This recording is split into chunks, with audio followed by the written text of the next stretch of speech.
Olá, boa noite para você que está acompanhando o canal 55 HF 11 da NET, a nossa transmissão via internet em tvuplay.tv.br ou a nossa página no Facebook, facebook.com/tvuplay. Entre em contato conosco, participe, interaja da nossa programação, acompanhe através das nossas redes sociais. Muito obrigado pela sua sintonia. Nesta sexta-feira vão estar conosco Íria Cabreira, ela que é do movimento Vem Pra Rua, um dos organizadores de uma grande manifestação no próximo domingo, 3 da tarde, no Parcão, em Porto Alegre. E também a economista do ano, Patrícia Palermo, falando um pouco a respeito da situação do Brasil e do mundo frente à crise que a gente segue vivendo desde 2008, com altos e baixos na economia do Brasil, mas onde há uma estabilização na economia mundial. O Brasil está perdendo esse trem. O 21h30 está entrando no ar num oferecimento da Celulose Rio-Grandense. Fique com a gente até às 10h30 da noite.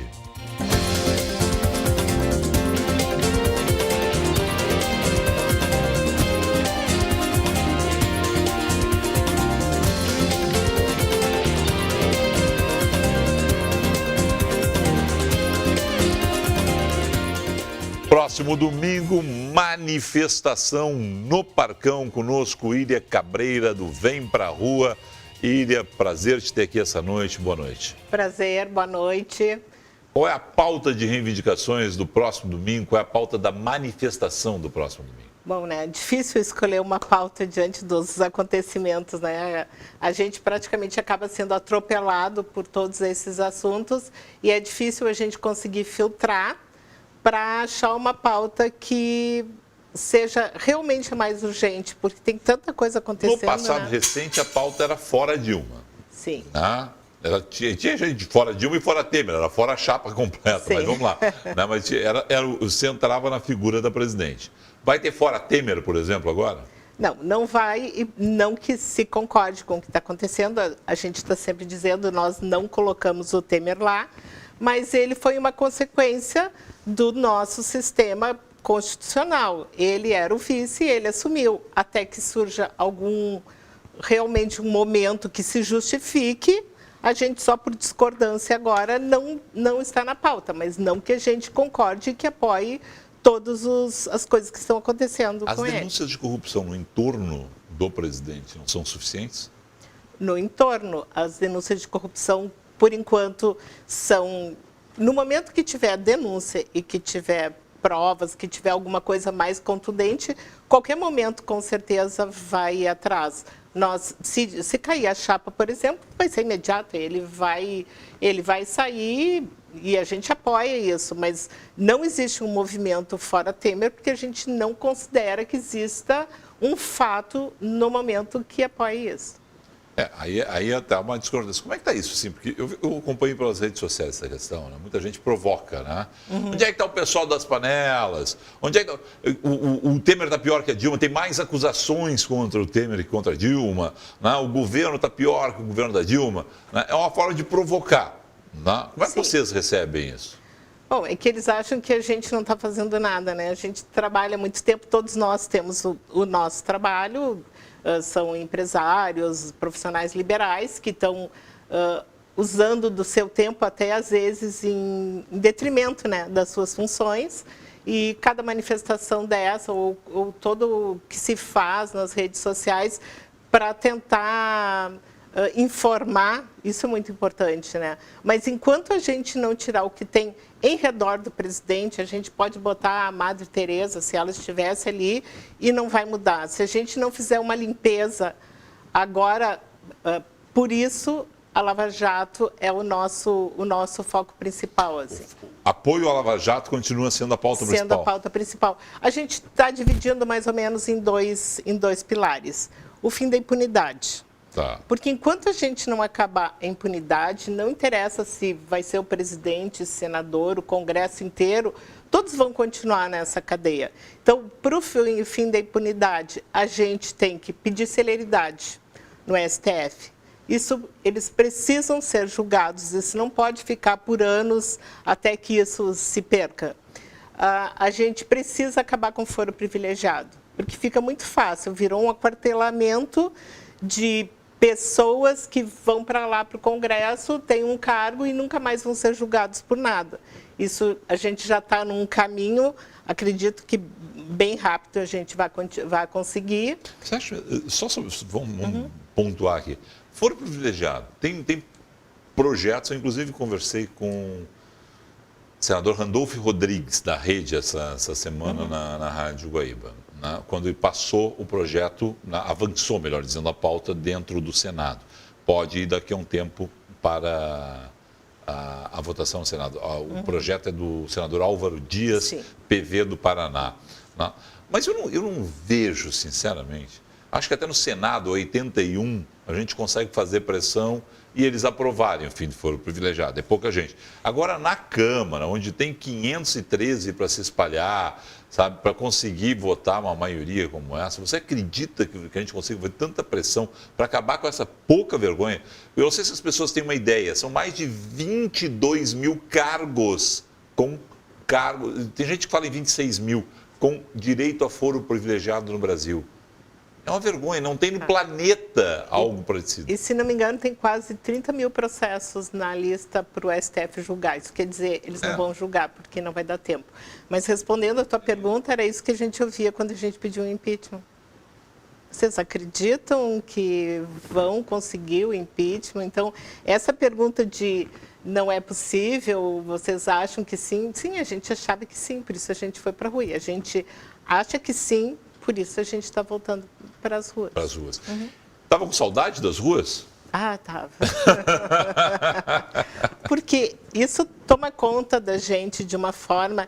E eu acho que esses movimentos, eles só canalizaram. Essa vontade da população de fazer alguma coisa está aí desde 2013. Só não estava organizado de uma forma que as pessoas soubessem o que fazer.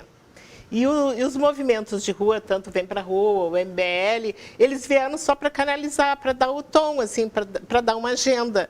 Mas essa vontade política já tinha começado a acontecer. E a gente só está fazendo com que isso tenha uma forma, e as vitórias já são bem grandes. Assim, a gente já conseguiu muita coisa. Qual é a diferença do Vem Pra Rua, do MBL e de outros movimentos? São algumas pautas. A finalidade de todos é a mesma, que é o fim da corrupção, a moralidade política, a renovação política. Essas pautas são comuns. Aqui em Porto Alegre, no Rio Grande do Sul, os movimentos todos são bem alinhados. Se tem alguma diferença de pauta... Tipo o quê? O Vem Pra Rua entra mais na renovação política, ele não está entrando muito no assunto das reformas. Certo. O MBL eu nem posso responder por ele, porque eu nem conheço muito, mas ele já entra em algum mérito de algumas reformas. A gente decidiu do Vem Pra Rua que a gente ia focar na impunidade, na renovação política, entrando todo esse leque de contra o fim do foro, como eu falei, o voto em lista, que é uma rasteira que estão querendo dar no povo brasileiro, que eles, claro, eles ficam apavorados porque a pressão está muito grande, por mais que eles achem, ou digam, ou façam entender que não, mas eles estão sentindo, e isso é só uma maneira de tentar se proteger, né? Só porque você falou da renovação política, o MBL tinha candidatos que o MBL apoiou em Porto Alegre. Vocês apoiaram candidatos? Não, o Vem Pra Rua não se envolve muito com a campanha. Eu, pessoalmente, me envolvi em algumas Sim, mas não tinha aquela campanhas. chancela, tipo assim... Não, tipo uma chancela, um selo, Ramiro Rosário, coisa. Felipe Camozato e Ricardo Gomes tinham uma chancela, né? Até o único era... Ramiro Rosário era... Agora estou na dúvida se era o Ramiro Rosário ou o Felipe Camozato. Tinha, assim, o apoio mesmo. Esse representa, né? E os outros dois tinham apoio. Mas isso é um assunto que é bem do MBL. Assim, eu, pessoalmente, apoiei, até porque eu conheço as pessoas, são pessoas que estão batalhando muito, e eu acho que esta é a saída. Até uma dos pontos assim que a gente fortalece muito é esse não aumento dessas verbas para os partidos, que está para aumentar o fundo partidário, que, se não me engano, em 2014, 2015, era 200 e poucos milhões. Eu posso estar dando o número errado, 300. Mas era 150 milhões, algo em torno de 150 milhões. E aí, no Congresso, em 2014, nós tivemos o Romero Jucá como relator do orçamento. E ele pulou para 850, 880. Que é o atual. Né? E aí deu aquele salto. E aí se imaginava que Dilma, presidente, ia vetar. E aí a Dilma sancionou sem vetos essa parte do orçamento, o que era um escândalo, né? Porque afinal de contas, o que estava acontecendo ali? Os partidos estão sem dinheiro porque a Lava Jato colocou um torniquete neles. Né? Então escasseou o negócio. Então vamos aumentar o dinheiro público. Sim. Era um absurdo. Né? Só que não parou. Nada é por acaso, né? E não parou por aí, né? Porque agora estão tentando aumentar para em torno de 3 bilhões. 3 bilhões agora. Agora se falam em 3 bilhões. Então, assim, fechou um ciclo. Se aprovado, por isso, quando perguntou no início por que de uma manifestação agora, é que como o cerco foi fechando, a tentativa atual dos políticos é o quê? Anistia. Eles chamam de caixa 2, que já seria um crime, não. É dinheiro de corrupção. Então, eles querem fazer anistia, querem o voto em lista, garantir que os seus nomes que sejam os nomes a serem... Os caciques vão estar na ponta da lista. E aí aumenta o fundo partidário, então eles garantem impunidade, garantem a sobrevivência política no auge e o dinheiro para fazer isso. Então, isso é mais do que motivo para todo mundo ir para a rua, né? Não tem como a gente aceitar uma coisa dessa. A maior manifestação em Porto Alegre das passadas, quantas mil pessoas vocês calculam? A gente passou de 100 mil, acho que... A faixa de 100 mil. Ficou, tá. Esta do próximo domingo, vocês aguardam quantas? Olha, a gente... É muito difícil prever, mas a gente calcula que vai ficar talvez entre 10 mil e 20 mil, porque o apelo era muito do impeachment. Isso era uma... E aí as pessoas um pouco se acomodaram depois, mas a gente tem que saber que mudou o presidente, mas todos estão lá. E não era uma coisa feita sozinha. O motivo da corrupção, todo ele continua. A gente, até que renove isso, não tem o que fazer. A gente tem que continuar. Então é o seguinte, você goste ou não, tá? Não é uma questão... eu não gosto. Bom, não tem problema nenhum, as pessoas têm o direito de não gostar. Mas o site O Antagonista, antagonista.com, entra lá. Não lê os posts, não lê o que o Cláudio Dantas, o Mário Sabino e o Diogo Mainardi escreveram, mas leia os PDFs do depoimento de Marcelo Odebrecht. Tire as suas conclusões. Tá? Hoje tem, desde ontem, né, mas tem do governo Dilma, do governo Temer, pegando o ministro Padilha, tem várias coisas. Entendeu? Eu não gosto do Diogo Mainardi, eu não gosto do Cláudio Dantas, eu não gosto do Mário Sabino. Todo direito. Vai lá e lê o depoimento do Marcelo Odebrecht e dos outros executivos que eles já estão publicados, porque é o depoimento deles. E a gente sabe o seguinte, que no acordo que eles fizeram de delação premiada, o que for comprovado que é mentira, aumenta a pena deles. Esses caras já fizeram a colaboração premiada, eles não querem saber de mais pena. Né? Então, e o MPF, o Ministério Público Federal, vai ser muito cioso disso. Né? Olha, aqui tem uma mentira, bom, mentiu, aumenta a pena. Então, não tem mais por que eles mentirem.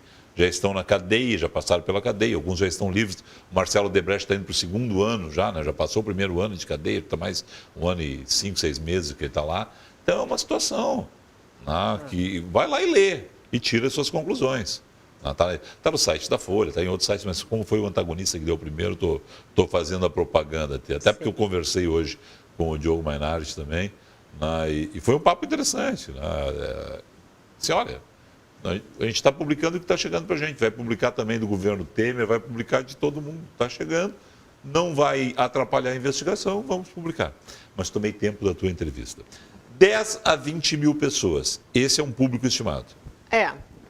Sabendo que é muito difícil de estimar. Já aconteceu uma vez, se não me engano, quando houve a divulgação dos áudios do Lula, não se esperava nada, ninguém simplesmente a gente foi para o Parcão e passamos um WhatsApp para algumas pessoas, tipo, ó, vamos para o Parcão, que era um absurdo, porque isso era uma tentativa de calar a Lava Jato, e foram 15 mil pessoas. Não existia nada, e em uma hora, a gente simplesmente, que se foi até o Palácio, a gente simplesmente ia saindo pela rua e as pessoas desciam e acompanhavam juntas, e foram até o Palácio, e foi uma manifestação espontânea. Eu não sei, infelizmente, as pessoas não estão entendendo o sentido de urgência que tem agora e que é urgente. Tá. Porque se aprovar o voto em lista e a manutenção do foro privilegiado. E não só a manutenção do foro privilegiado, anistia ao Caixa 2. Tipo, é uma forma deles continuarem dizendo que aprova a Lava Jato e que apoia, mas derrubar tudo que aconteceu. Na pauta de vocês não está a questão da terceirização, não está a reforma da Previdência, não está a reforma trabalhista? Isso não preocupa vocês? Do Vem Pra Rua, não. Tá. O MBL, eu acho que até se envolve com isso. É que a gente não consegue abraçar, porque para a gente abraçar e opinar, a gente tem que conhecer. E a gente tem que conhecer. E a gente nem tem estrutura para se envolver numa situação dessas, porque a única opinião que eu posso te dar como certa é que qualquer reforma da Previdência teria que ser geral. A gente não admitiria que tivesse alguma coisa que não envolvesse político, funcionário público, se mexerem com o direito de alguém, se alterarem qualquer tipo, deveria ser geral. Ninguém deveria ficar fora. Mas nem estudamos assim a fundo a questão para conseguir dar opinião, porque a gente não consegue não focar nesse momento. Se alguém comparecer ao Parcão com essas pautas, será bem-vindo?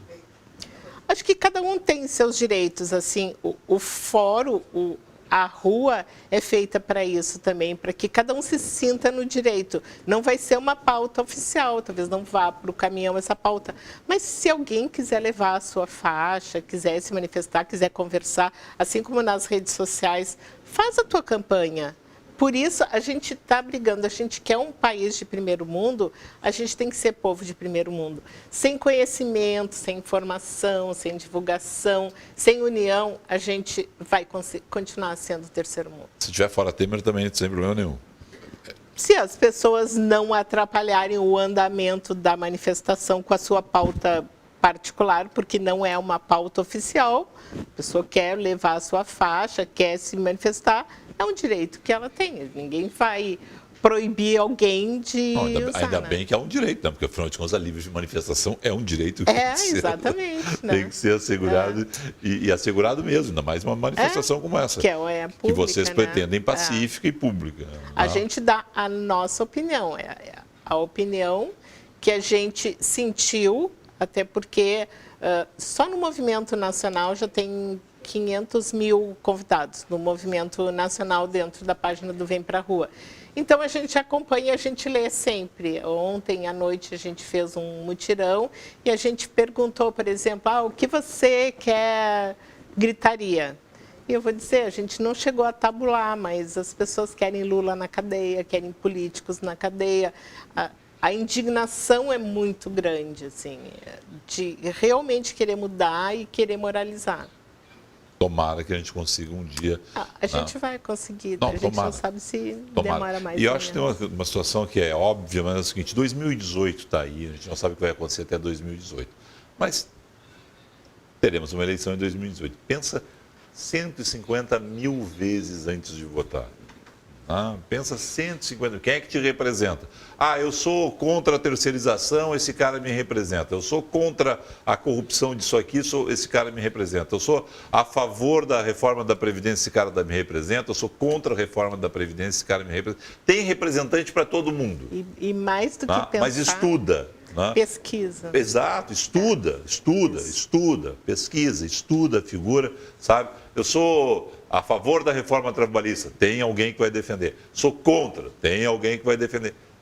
Mas se sinta representado. E nem que seja na porta da geladeira, anota o nome de quem você votou, para depois ter aquelas pesquisas de 6 meses, 1 ano, depois as pessoas não lembram em quem votaram, né? Exatamente. Que é ridículo, né? Quer dizer, Você tem que ter, você vota em quem vai te representar, você tem que saber, tem que ter um link Mas que realmente com essa pessoa. faça, porque não o que a pessoa está falando mas na para campanha. cobrar, né?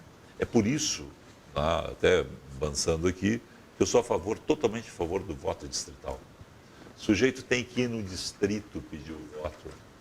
Então, ele representa o distrito dele, ele vai ter que voltar lá, senão a gente espalha voto no Rio Grande do Sul, né? Espalha votos temáticos, representações temáticas, e você não tem aquele que você consiga encontrar o cara na rua, olhar no olho do sujeito. Mas se tirar o dinheiro da campanha, já é uma boa. Vai prevalecer, porque alguém vai ter que ter alguma coisa para mostrar que o dinheiro não vai pagar sozinho, né? Isso é uma outra situação. Eu não quero dinheiro público na campanha e eu gostaria muito que seguisse com o dinheiro da pessoa física. Campanhas mais pobres, mas eles tendo que vir. Porque eles tendo que vir conversar com a gente. Eu gosto mais dessas ideias também. Ilha, prazer te ter aqui essa noite. Só vamos passar aqui as informações. Concentração, que horas? A partir das 15 horas no Parcão. 15 horas já deve começar o evento. Tá bem. Previsão de encerramento? Geralmente dura em torno de 2 horas, assim. Depende um pouco da empolgação das pessoas no momento. Né? Obrigado a você. Uma excelente noite e um bom evento lá, porque afinal de contas a gente vai acompanhar todas essas manifestações. Esperamos vocês por lá, então. Conversei com Ilha Cabreira do movimento Vem Pra Rua. Na sequência eu converso com a economista do ano, escolhida pela Sociedade de Economia do Rio Grande do Sul. Vou conversar com Patrícia Palermo aqui no 21h30, que tem um oferecimento de celulose rio-grandense, o apoio da Toque Glass. Um rápido intervalo, a gente volta em instantes.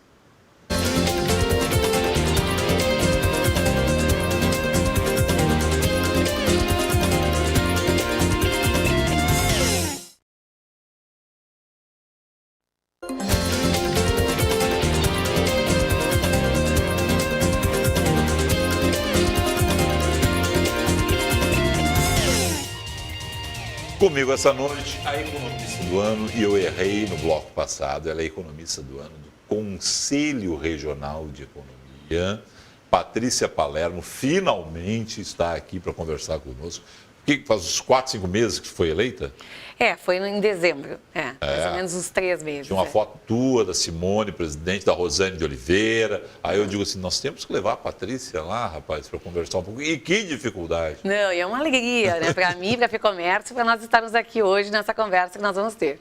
Bom, em primeiro lugar, você foi, inclusive, escolhida, você é professora universitária de pós-graduação em economia, é isso? Isso, eu dou aula na SPM, na São Francisco de Assis, e também dou aula na pós-graduação da Uniriter. Tá, e também é economista-chefe da FEComércio. Isso. Né? Vamos começar pelo esse momento, então, do varejo, né? Em plena crise aí. Qual é a avaliação que vocês estão fazendo do que vem por aí? O Brasil está começando a respirar ou nós ainda estamos num coma profundo? Vamos dizer o seguinte, que o ano de 2017 vai ser um ano de retomada do crescimento. Mas vai ser um crescimento, como se prevê, frágil, um crescimento fraco e lento. Né? E por que acontece isso? Porque a economia brasileira está em um processo de retração que dura desde meados de 2014, é muito tempo retraindo. Quando você tem uma economia minguando durante tanto tempo, não é só as empresas mais frágeis e a parcela da sociedade mais frágil que é atacada pela crise. Isso vai entrando, né, em pontos mais profundos da nossa sociedade, da nossa economia. E o que eu costumo dizer é que nem sempre o gestor de expansão é o gestor da crise. Né? Então, tem empresas que estão vivenciando uma crise que nunca tinham vivenciado na sua história recente. Então, isso começa a ficar muito ruim. Empresas jovens, empresas do plano real, dá assim para dizer que nunca tinham pego uma crise dessa. Porque se você considerar empresas de 40, 50, 60 anos, tinham troca de moeda para cá, inflação galopante. Mas eram crises diferentes. Eram crises diferentes, com naturezas diferentes. Porque a gente tem uma ideia do que a gente está vivendo agora, né? Ou que a gente viveu nesses últimos 2 anos. A economia brasileira não passava por 2 anos de queda de PIB desde o biênio 30-31. Sim. Então, foi uma queda muito prolongada. Então, essa reestruturação na economia brasileira, essa retomada do crescimento também vai acontecer de uma maneira diferente dos outros momentos. Né? A gente estudando os números da economia, o que a gente verifica é que, por incrível que pareça, apesar de ter tomado as manchetes, as questões das demissões de massa e tudo mais, o PIB caiu mais do que o emprego. Então, dentro da economia, dentro das empresas, ainda existe muita ociosidade. Então, ao longo desse ano, é muito provável que a gente ainda vai ver muitos números ruins ainda do lado do emprego, né? Vai ser um ano que provavelmente vai se destruir empregos. Então, a gente vai ter que, aos poucos, reduzir essa destruição de empregos, aos poucos criar esse sentimento de que as coisas vão melhorar para tentar retomar um pouco as admissões. E à medida que as pessoas se sentam mais seguras dentro do seu emprego, vão ser essas pessoas que vão voltar para o mercado de consumo. Você está indo ao encontro do que nos disse aqui o presidente da Fiergs. Eu perguntei para o Heitor Miller, né, quanto tempo ia levar para retomar emprego? Quando aqueles primeiros números da indústria começaram a ser, pode dizer assim, muito tempo. Porque a gente ainda tem muito espaço ocioso dentro do chão de fábrica. A gente manteve muito empregado porque é difícil você pegar e demitir, depois readmitir, você perde com isso também. Então teve muita gente que segurou. Então tem muita capacidade para produzir sem gerar emprego. Sim, e para a gente ter uma noção do que isso representa, né? Nos últimos tempos, na economia brasileiras, vou falar assim, né? A gente tem a impressão de que houve muitas demissões. Mas o que na verdade aconteceu nesses últimos 2 anos é que os desligamentos, eles até diminuíram. Porque, dada a fragilidade econômico-financeira das empresas, é muito caro demitir, não se conseguia demitir. Mas a questão é que houve um grande freio nas contratações, nas admissões. Então, as pessoas saíam do emprego, só que elas não conseguiam retomar o emprego. Né? E nesse processo... mais o estoque todo de pessoas que está querendo entrar no mercado de trabalho. E um estoque novo de pessoas que ingressa no seguinte sentido. Pensa que dentro de uma casa, quando uma parte está trabalhando, isso possibilita possivelmente que o cônjuge, muitas vezes, fique em casa. Né? Quando alguém é demitido e chega em casa com a notícia de que houve a demissão, muitas vezes não é só ele que procura um emprego, mas também é o cônjuge que procura emprego. Então, a gente tem uma demissão, às vezes, criando 2 desempregados. Porque o que é um desempregado? É quem procura o emprego e não acha. Então, ao longo desse ano, o que se acredita é que, à medida que a atividade econômica vai ganhando um passo novo, vai crescendo, vai diminuindo dentro das empresas, o medo das pessoas de perderem propriamente os seus empregos e com mais confiança elas voltem, retornem ao mercado de consumo.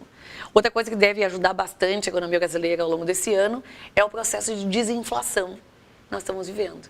Mas aí é por absoluta parada da economia. Né? Mais ou menos, mais ou menos. Tem 2 coisas aí. Tem uma inércia aí que derrubou. Existe um baixo crescimento que faz lei da oferta e demanda funcionar maravilhosamente e os preços caem. Mas também existe uma política monetária que durante muito tempo foi muito apertada. Né? Então, imagine que nós estamos pensando que nos últimos tempos as famílias também foram ajustando seus orçamentos para tentar viver dentro de uma situação de renda mais apertada e assim por diante. Num país que nem o nosso, que nós temos grande parte dos salários indexados à inflação passada, quando a gente tem um processo de desinflação, e o que é desinflação, né? Não é os preços caírem, mas é os preços subirem cada vez menos. O que acontece? O indivíduo que teve aumento de salário de 6% no início do ano, vai terminar o ano com uma inflação de cerca de 4%, ele ainda tem ganho real ao longo desse ano. Sim. E isso acaba dando, de novo, né, algum tipo de recurso para ele voltar a consumir. Existem umas coisas boas também para a gente contar. Esse ano vai ser um ano de safra recorde, tanto no Rio Grande do Sul quanto no Brasil. Né? Os preços não estão ruins. Mas para compensar então, a safra ajuda, recorde, né? Que é realmente uma safra maravilhosa que vem aí, tem esse tombo da carne, né? Que é no mínimo 1,5 bi aí de divisas que a gente não vai ter. A gente está estudando, né, na FEComércio, a questão de quão grande é esse impacto que, por exemplo, esse problema da carne pode ter, né? Por exemplo, a gente teve notícias hoje de manhã que tem países que não só embargaram a carne brasileira, como estão recolhendo dos supermercados Hong Kong, a carne vendida, né? Inclusive o Temer ligou para o... Eu sempre confundo esses nomes todos, né? Mas para o chinês lá, então não vou nem arriscar. Eu sou do tempo do Jintao ainda, então agora eu confundo. Bom, ligou, conversou e tal. Bom, Estão vendo ali se acerta. Só que Hong Kong está tirando das prateleiras. Então, isso é efetivamente um problema, não há dúvida, né? Mas, mesmo com esse problema da carne, que se acredita que vai se resolver, né? Tão cedo quanto possível isso, né? E tá tendo agilidade por parte do governo brasileiro para tentar fazer uma reversão desse quadro. A gente tem notícias positivas vindo do campo, né? Então a gente espera, por exemplo, que as cidades que são mais ligadas à agropecuária, à produção agropecuária, tenham até um desempenho melhor do que as cidades tipicamente urbanas e assim por diante. Mas as expectativas são positivas. Quando a gente pensa, por exemplo, que está tendo um movimento de desinflação, que os juros estão caindo mais rapidamente, que os dados até propriamente do emprego, né? Nos últimos tempos, nos dois últimos anos, a gente gerou muito desemprego na sociedade, né? E uma parcela significativa desse desemprego veio justamente das pessoas que perderam seu emprego e não conseguiram entrar. Você tem uma ideia do número, só para a gente ter aqui, né? Em 2013 e 2014, nesses 2 anos juntos, a gente somou 1,5 milhão de empregos no Brasil. Em 2015, nós destruímos 1,5 milhão de empregos formais. Em 2016, a gente destruiu mais 1,3 milhão. O que está acontecendo agora? Essa destruição em 12 meses está ficando cada vez menor. Então, a palavra que a gente tem usado agora, Felipe, é que não está melhorando, mas está despiorando. Tá. Né? E despiorar é o primeiro passo para a gente caminhar para um cenário melhor. Hoje a expectativa de crescimento aí de 0,5% no ano. Quem está em casa nos vendo, é sexta-feira à noite, é um papo complicado para uma sexta-feira à noite, mas o pessoal diz assim, e agora a terceirização? E aí? Como é que vai ser? O que vocês já calcularam isso de alguma forma? Como é que vai bater? Em primeiro lugar, eu acho que deveria ter começado por uma outra pergunta. Tá? Não é uma questão institucional, mas é uma questão assim, de tamanho da FEComércio. A FEComércio trabalha com todo o varejo do Rio Grande do Sul. Quando você fala em FEComércio, você fala que tamanho é esse, né? Eu falo de comércio, de bens, serviços e turismo. Ou seja... A gente fala de todo o terciário privado, praticamente, né? Está aí tirando alguns setores da economia que não são representados especificamente pela Petrobras. Qual é o PIB desse setor? Olha, nós estamos falando de algo quase que é a metade do PIB do Rio Grande do Sul. Então, não tem dúvida de que é algo bastante significativo. Que é onde bate tudo isso. Que é onde bate tudo isso. E o que a gente tem que entender, né, é que a gente tem que tirar algumas birras que a gente tem com certos assuntos. Quando se fala em terceirização, a gente pensa especificamente, né, em questões ligadas basicamente à limpeza e segurança. Certo. Que são as atividades meio e não são as atividades fim. Hoje... Pode terceirizar qualquer coisa. Perfeito. E o que a gente tem que pensar é o seguinte, existem certos tipos de atividades que precisam ser terceirizadas. Tipo? Em grandes indústrias, por exemplo, talvez seja mais interessante você ter um escritório de engenharia do que ter uma engenharia interna. E por que isso? Porque às vezes quando você tem um escritório de engenharia trabalhando num certo tipo de projeto, esse escritório de engenharia, como ele faz única e exclusivamente serviços de engenharia, ele se obriga a ser muito mais inovador e muito mais dominador do estado da arte daquela ciência do que se ele estiver dentro da empresa, que nem sempre tem todo o dinheiro para desenvolver pesquisa e desenvolvimento ali dentro. Quando você serve a várias empresas diferentes, você se obriga a aprender coisas novas o tempo todo. Então, o que eu acredito é que a terceirização, ela vai dar um passo importante para a gente entender que a gente precisa modernizar as nossas relações de trabalho. Porque isso está se dando na prática, na vida cotidiana. O que não significa dizer que não tem que ter um olhar sério por parte do Estado na questão relacionada à fiscalização. Mas isso não tem a ver com a parte de terceirizar, propriamente dito. Tem a ver com a gente pensar que as empresas, não interessa o que elas façam, elas têm que agir de uma maneira honesta para com o consumidor e para com aqueles trabalhadores com que elas contratou um determinado nível de trabalho. Então, tem algumas discussões, Felipe, que nós, enquanto sociedade, a gente precisa fazer. A CLT, ela é uma legislação que ela olhava para a nossa sociedade e ela via uma sociedade formada por muitas pessoas com uma qualidade em termos de educação baixíssima. A população analfabeta naquela época que foi feita a CLT era enorme, né? O que a gente via era uma sociedade basicamente industrial, em que você tinha pessoas que eram os donos do poder e outras pessoas que eram subjugadas daquilo e tinham situações que eram bem complicadas em termos de relação de capital e trabalho, mas que com o passar do tempo Isso foi se modificando. Hoje existem relações de trabalho muito diferentes daquelas que estão só listadas na CLT. A gente precisa revitalizar essa legislação. Por quê? Porque caso a gente queira fazer com a nossa sociedade respeite 100% de regras que foram desenhadas por uma outra sociedade, a gente vai sempre criar conflitos. Isso não tem a ver com perder direitos. Tem a ver com fazer uma legislação que seja adequada à nossa realidade. Todo mundo precisa viver num ambiente em que haja segurança jurídica das relações estabelecidas. Chegou a escrever isso? Não cheguei a escrever isso, deixa o pessoal do trabalhista lá escrever. Tudo bem, mas eu quero dizer assim, não, em alguma rede social tu chegou a te posicionar sobre... Porque a polêmica do dia é o seguinte, tudo que tu disse, né, muita gente concorda contigo e vibra, tá? É isso mesmo, estamos modernizando o país. E outras pessoas estamos assim dizendo, é a escravidão. Mas não é a escravidão. O que a gente tem que pensar é que, primeira coisa, né? A gente fala sobre muitas coisas que a gente não entende. Muitas pessoas falam sobre coisas que não entendem. Eu diria o seguinte, principalmente em tempos de rede social, é só o que temos, ou 95% do que temos. E eu acho que existe uma pressão muito grande para todo mundo manifestar opinião sobre tudo. Né? Existe uma manchetização das coisas. Então, você sempre é convidado a ser totalmente favorável a algo ou ser totalmente contrário a algo. Quando, na verdade, não é isso. Né? A gente deveria parar e ouvir e, às vezes, mudar de opinião. Não é vergonhoso você mudar de opinião. Eu sou uma pessoa, por exemplo, que sou totalmente favorável que haja uma reforma na Previdência. Eu acho que precisa haver uma reforma da Previdência.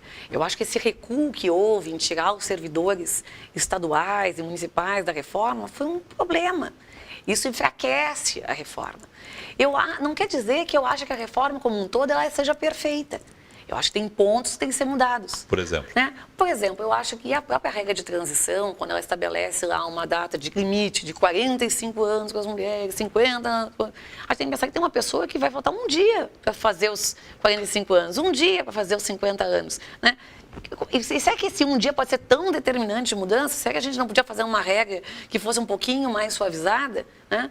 Mas eu também tenho uma opinião sobre algo que, para muita gente está posicionado contra, é de que sim, no meio rural, as contribuições tinham que ser individualizadas. Ministro Padilha, manchete ontem, é que como tem essa manchetização, toda hora vai trocando a manchete, como tem muita manchete na área da corrupção, né, que a gente até talvez olhe mais, assim, se assuste mais e a imprensa valorize mais, mas ontem uma das manchetes era exatamente que, a partir da mudança na questão dos servidores estaduais e municipais, o ministro Padilha já tinha falado com um grupo de jornalistas que também vamos ter mudanças para o trabalhador rural, né, que não fica como está. Eles esperam, vão ter que negociar isso no Congresso. E aí o que acontece? A gente começa a fazer uma série de grupos de pressão organizados que começam a se manifestar, gritando muito alto contra certas coisas, né? E acaba se fazendo o quê? As corporações, os grupos mais organizados, eles gritam e levantam suas bandeiras. A sociedade como um todo não tem essa capacidade de se organizar para defender os seus direitos. O que acontece? Ela acaba perdendo com isso. Por quê? Porque, na maioria das vezes, as perdas são pontuais e localizadas em certos grupos e os benefícios são difusos.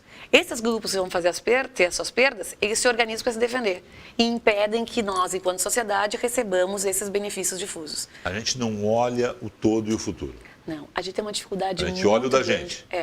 A gente tem uma dificuldade muito grande no Brasil de nos vermos enquanto sociedade. Né? Eu gosto muito de uma comparação que se faz com certos países, né, em que o que é a sua cidade? Né? A sua cidade é um lugar que você vive, que você cuida, que você gosta. Né? Hoje eu estava passando na frente de uma rua e eu vi um jardim lindo até terminar a cerca do edifício. Na frente, onde tinha árvore, que era na via pública, aquela terra estava seca, sem cuidado algum e assim por diante. Parece que o público é o de ninguém, quando na verdade que o que era público tinha que ser de todos nós. Né? E essa preocupação parece que não existe. Isso é uma triste realidade para mim. Estou conversando com Patrícia Palermo, economista da FEComércio, professora universitária, a respeito de diferentes assuntos e também de economia. A gente vai a um rápido intervalo comercial no oferecimento de Celulose Rio Grandense e volta daqui a pouco com mais Patrícia Palermo no 21h30.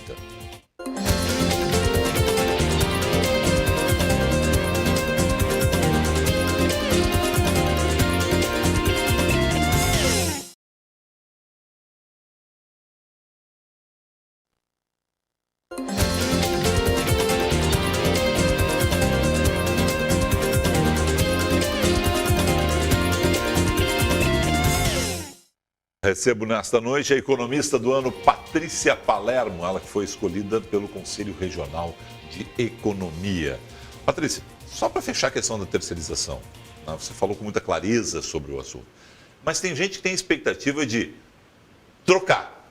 Vamos demitir para depois readmitir PJ ou cooperativas. Você imagina isso num setor como o setor terciário, por exemplo? Não. É muito pouco provável que isso aconteça, né? O que vai acontecer, basicamente, é que as empresas vão acabar avaliando se vale a pena ou não ter certas atividades internalizadas ou não. Tá. Aquilo que for de uma necessidade recorrente, elas vão ter dentro das suas empresas. Tá. Tá? Vamos ver assim, comércio, já que tem FEComércio, comércio. O vendedor vai ser funcionário da loja, ele vai ter lá o percentual dele sobre as vendas. O contrato vai seguir igual. Sim, não faz sentido nenhum. O caixa vai continuar. Com certeza. Não faz sentido você fazer terceirização dessas coisas, né? Vai fazer sentido você terceirizar quando você vê ganhos nesta relação, né? Então, por exemplo, existem várias empresas que já terceirizam, por exemplo, o serviço de contabilidade. Certo. Né? Ok? Tem várias empresas que terceirizam o seu setor jurídico. Né? Então, essas coisas que não faz sentido eu ter dentro da minha atividade, propriamente dita, do meu dia a dia, eu faço uma terceirização. Né? Existe muito a questão ligada, por exemplo, a TI e assim por diante. Mas não é razoável a gente pensar que nós vamos ter professores terceirizados dentro de, por exemplo, colégios. Não faz sentido. Né? Então, o que a gente tem que pensar é que a gente tem que criar um monstro de 7 cabeças. Né? Tipo, existiam permissões para essas coisas acontecerem antes, né? De uma forma meio, não muito clara, mas existia. Né? O que se fazia? Se fazia com que fosse para fora das fronteiras da empresa ali, né? Aquilo que efetivamente no dia a dia dela dava para se fazer isso. Caso contrário, fica exatamente do jeito que está. Só para fechar, que a gente falou de previdenciário, falou dessa questão da terceirização. Reforma trabalhista, qual é o teu olhar? Olha, na reforma trabalhista existem algumas coisas, né, que a gente está estudando ainda, né? E basicamente o que a gente enxerga é que a gente precisa fazer avanços, né, naquele sentido. E o que parece nesse texto que foi apresentado é que, em termos gerais, existe alguma melhora em relação ao cenário presente, mas tem que melhorar bastante a qualidade da técnica legislativa que fez o texto. Existe ainda a pretensão por essa reforma, e está sendo vendido bastante, que esse texto novo traria mais segurança jurídica. Na avaliação interna da FEComércio, o texto não garante a segurança jurídica necessária, tanto que a FEComércio vai fazer certas emendas a respeito do texto que está sendo apresentado lá no Congresso Nacional. Que de menos? Questões relacionadas à clareza do texto. Né? Então, por exemplo, tem vários momentos lá que diz assim, ó, vai ser estabelecido de que cada empresa vai ter a necessidade de ter um representante que vai ter estabilidade, né, na relação da empresa com o trabalhador, né, da empresa com os trabalhadores. Né? E as empresas que tiverem mais de 200 funcionários vão ter que ter necessariamente um trabalhador. Aí a pergunta é, tá bom, vai ter que ter um trabalhador como? Vai ser um acima de 200 ou vai ser um, por exemplo, se for 4 unidades com 50, um em cada unidade? Como é que vai se fazer isso, né? E várias outras coisas dessa natureza. Ou seja, tem que ver onde é que vão colocar as vírgulas, pontos de vírgula. Isso, de lei sempre tem essa dubiedade não, tem essa interpretação. Isso, mas isso é matéria mais do trabalhista, né, lá da parte do direito trabalhista, e que existe uma preocupação de que o texto, eu posso ler e você pode ler. Eu posso achar bom, você pode achar ruim, você pode achar bom, eu posso achar ruim. Mas nós precisamos entender a mesma coisa. Claro. Precisa ter clareza, né? Porque dentro de um ambiente como o nosso, que já é assim, ó, permeado de muita incerteza, a gente não pode ter insegurança jurídica derivada de interpretações dúbias de um texto. O texto tem que ser minimamente claro. O texto tem que reduzir ao máximo essa incerteza. E é isso que a gente vai tentar trabalhar para mudar o texto, para dar clareza para aquilo que está escrito. Bom, vamos voltar para a economia. A questão, nesse momento, do brasileiro que está endividado de um lado, desempregado de outro, mas tem ainda aí a perspectiva, né, de ter um pequeno crescimento. Vocês trabalham com o mesmo crescimento do mercado, meio ponto percentual, é o que vocês imaginam para esse ano? Por exemplo, hoje existe um range entre 0,2 e 1 ponto percentual, que é basicamente onde todas as expectativas se localizam, né? Nós estamos ali em torno do 0,5%, 0,7% e assim por diante. Que é um crescimento muito frágil, né? Qualquer vento que sopre pode virar para o outro lado. Mas, sem dúvida nenhuma, que representa uma melhora em relação ao ano anterior. Nós tínhamos, ano passado, que a gente estava comentando, uma queda de 3,6%, que é uma queda bastante grande, né? Esse ano, provavelmente, quem vai ajudar a gente a crescer é o campo. De novo. Né? Mais uma vez, só que ano passado o campo teve uma queda significativa no Brasil, né? Ali no Centro-Oeste teve perdas, né?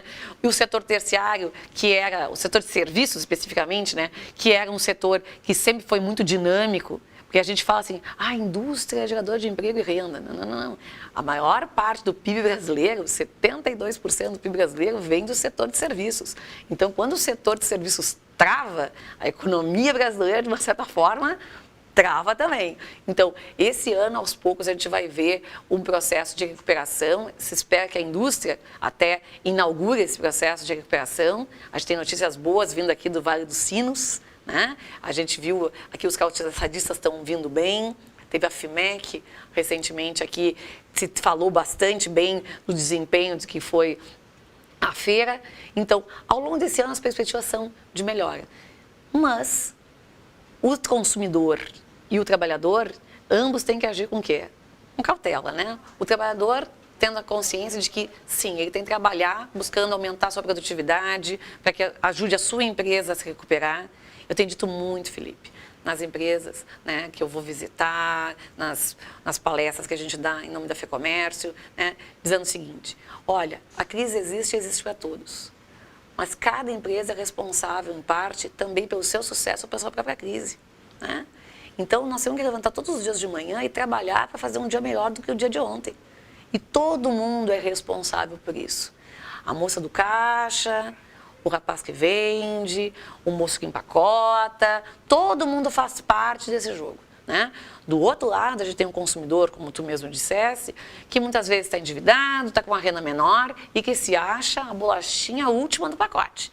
Então, ele vai ser muito mais exigente nessa relação com o seu vendedor, né? Nessa relação, hoje o meu dinheiro vale mais do que valia há algum tempo quando estava todo mundo com dinheiro. Com certeza.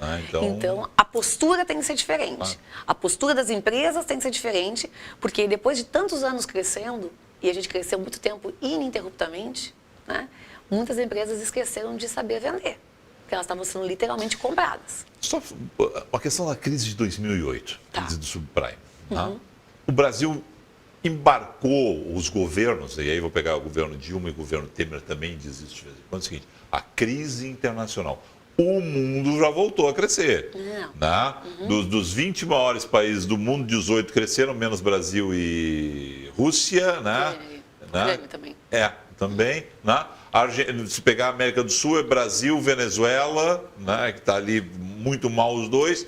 Mesmo a Argentina já deu a recuperada dela. Quer dizer, não tem mais como usar a crise internacional como desculpa, né? Não. E nem teve, né? Se a gente for pensar assim, nos últimos anos, a economia mundial cresce numa taxa acima dos 3% ao ano. Nós, nos últimos anos, crescemos menos 3,8%, 3,6%. O sinal de menos na frente faz a gente ter uma distância de mais de 6 pontos, né, percentuais em relação ao que cresce o mundo e o que cresce a gente. A crise não está lá fora. A crise foi feita aqui dentro. A crise que a gente vive foi resultado de uma economágica que foi aplicada na economia brasileira, né? Então, eu conto às vezes em sala de aula para meus alunos, né? Em tempos de que tem sol lá fora, a gente tem que olhar para dentro da nossa casa e ver se não tem telhado para arrumar. Nós, Brasil, quando teve o sol lá fora, a gente pegou e foi para a praia. E quando começou a chover, a gente estendeu uma tenda. Tá certo? E agora a gente volta aos trovejões, né, que caem a chuva lá fora, a gente tem que trocar todo o telhado praticamente. Então, o problema que a gente tem na economia brasileira é um problema gerado aqui dentro. É um problema muitas vezes, de uma política econômica errática, voluntariosa, que tentou sustentar um crescimento que era insustentável. Eu antes de fazer a faculdade de economia, eu fiz farmácia e bioquímica. E eu tive aula com um toxicologista que dizia assim... Qual é a relação? Desculpe, antes do toxicologista, a gente está explodindo o horário, mas qual é a relação? Por que a pessoa faz farmácia e vai para a economia? Não, a questão é por que a gente muda, né? Porque a gente Pois não gosta, né? Simples. Porque a gente entra cedo na faculdade, a gente é movida por coisas que a gente acha que ia ser legal, que ia ser interessante, e quando entra lá, acha legal, interessante, mas não quer fazer da sua vida aquilo, né? E vai buscar felicidade. Graças a Deus, eu achei a minha, tá né? feliz? Mas... Legal. Né? Volta para o toxicologista. E aí o toxicologista dizia o seguinte, né? Que a gente tinha que sair da faculdade com uma certeza, né? Que existia uma diferença básica entre o remédio e o veneno, que era a dose. Porque aquilo que te curava também era o que te matava.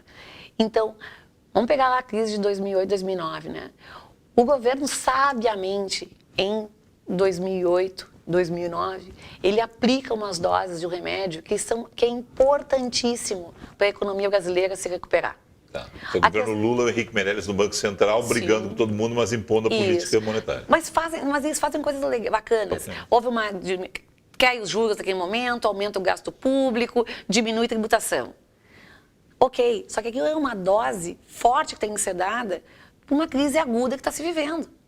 Quando termina essa crise aguda, é o momento de você diminuir a medicação e fazer as coisas voltarem como tinha que ser antes. Só que a gente fica naquele negócio de que, nossa, que crescimento maravilhoso que a gente teve no ano de 2010, 7,6%, e continua se aplicando as mesmas medidas, né? E quando elas não fazem mais efeito, a gente aumenta o grau dessas medidas. E aumenta o endividamento E público, e aumenta... Isso, e aumenta, e aumenta, e aumenta, e aumenta. E o que acontece? A gente começa a criar desorganizações microeconômicas muito relevantes que vão desorganizando toda a nossa economia. O que a gente vive hoje é o pagamento de uma conta feita no passado. Bom, a gente tem 1 minuto. Vem aí aumento de impostos. Vai ser uma chiadeira e eu vou brigar, vou espernear, mas o governo vai fazer por dentro. Não vai fazer na CID, vai fazer no PIS/COFINS, para fechar as contas do governo. E aí? E aí que nós, sociedade, temos que entender que existe uma equação bem simples. O governo só gasta aquilo que arrecada e só pode gastar aquilo que arrecada. Que não é o caso. Por isso que ele se endivida. Então, se a gente quiser pagar menos, o governo tem que gastar menos. Então, nós, enquanto sociedade, nós precisamos eleger prioridades. E não vai caber tudo aí, né? Então, nesse tempo de se discutir reformas, de se discutir redução de gastos, se nós somos pessoas que não queremos pagar mais, nós precisamos apoiar cortes de gastos. Cortes de gastos não é retirar direito às pessoas, mas é revisar, muitas vezes, prioridades. E isso é mais que necessário. Quero te agradecer, muito. Volta aqui outra vez, né? Não demora tanto aceitar o nosso convite, tá bem? A gente aceita sim, logo. Então tá bom. Não, tá bom. Patrícia, muito obrigado mesmo. Excelente final de semana para você. Muito obrigado pelas informações, dicas, análises aqui. Obrigado, meu nome e em nome de toda a FEComércio. Muito obrigada. Conversei com Patrícia Palermo, economista do ano pelo Conselho Regional de Economia. A gente conversou com ela 3 meses de atraso, porque foi lá o ano passado, e no fim do ano que ela foi escolhida como a economista do Rio Grande do Sul. Obrigado a você pela sua sintonia para a Celulose Rio Grandense. Esse foi o 21h30. Tem reprise durante o final de semana. A gente volta com mais um programa inédito na segunda. Tchau.